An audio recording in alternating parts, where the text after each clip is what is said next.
একজন Emi Martinez আর্জেন্টিনার ত্রাণকর্তা হয়ে এসেছিলেন। বলতে গেলে ওর হাত ধরে আর্জেন্টিনা জিতেছে একের পর এক ট্রফি। 2021 কোপা আমেরিকা দিয়ে আলোচনায় আসা, এরপর 2022 বিশ্বকাপ দিয়ে পুরো বিশ্বকে নিজের পরিচয় জানিয়ে দিয়েছিলেন, আমি এসেছি আর্জেন্টিনার গোলবার সামলাতে। আজকের ম্যাচটার কথাই চিন্তা করুন। ম্যাচের শুরুতেই ডিফেন্ডারদের ভুলে বল পেয়ে যায় চিলি। খেলার সময় তখন কেবল 3 মিনিট। একেবারে কাছাকাছি জায়গা থেকে জোরালো শট, অমনি মার্টিনেজ ঝাঁপিয়ে পড়ে দলকে বিপদ থেকে রক্ষা করলেন। একেবারে ইজি গোল সেভ করে বসলেন মার্টিনেজের এমন সেভের কারণে মোমেন্টাম ফিরে পেয়েছে আর্জেন্টিনা। ম্যাচের শুরুতে হোঁচট খেয়ে গেলে ব্যাকফুটে চলে যেতে পারত টিম আর্জেন্টিনা।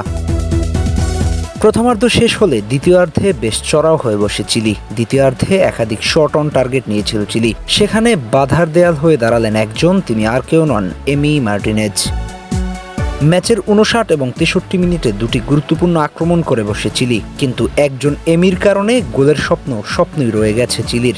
মানব প্রাচীর বা মানব ঢাল যাকে বলে, নিজের পুরোটা দিয়ে আগলে রাখেন দলকে। ম্যাচের শেষের দিকে ফ্রি কিক পায় চিলি। দারুণ একটা শট নিলেও শেষ পর্যন্ত এমির গ্লাভসে বন্দী হতে হয় বলকে। Outstanding performance. এমন একজন গোলরক্ষককে পেয়ে আর্জেন্টিনার টিম যেন স্বস্তিতে থাকে, কোচ স্কালোনিও নির্ভার থাকে। এমি মার্টিনেজ কি লাকি চার্ম?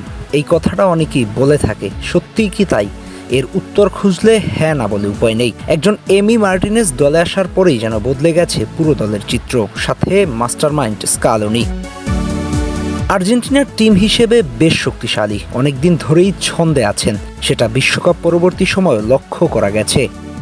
তবে এর মাঝেও এমির নামটা আলাদা করে বলতেই হবে। তিনি আর্জেন্টিনার জন্য যা করেছেন তা এক কথায় বর্ণনা করতে গেলে অবিশ্বাস্য। গোলবারের অতন্দ্র প্রহরী হিসেবে আর্জেন্টিনাকে একের পর এক ট্রফি জেতাতে ভূমিকা রেখেছে। তবু এই লোকটাকে নিয়ে সমালোচনা থাকে। তার বিভিন্ন অঙ্গভঙ্গিকে কেন্দ্র করে এই আলোচনার জন্ম দিয়ে থাকেন নেটিজেনরা। সে এক ভিন্ন আলাপ, কিন্তু আপনি তাকে পারফরমেন্সের বিচার করে ইগনোর করতে পারবেন না।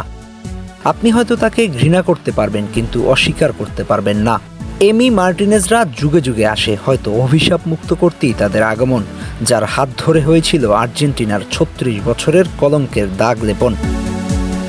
সামনে অপেক্ষা করছে আরও একটা বিশ্বকাপ। দেখা যাক সে পর্যন্ত নিজের এমন পারফরমেন্স ধরে রাখতে পারেন কিনা এমিলিয়ানো মার্টিনেজ।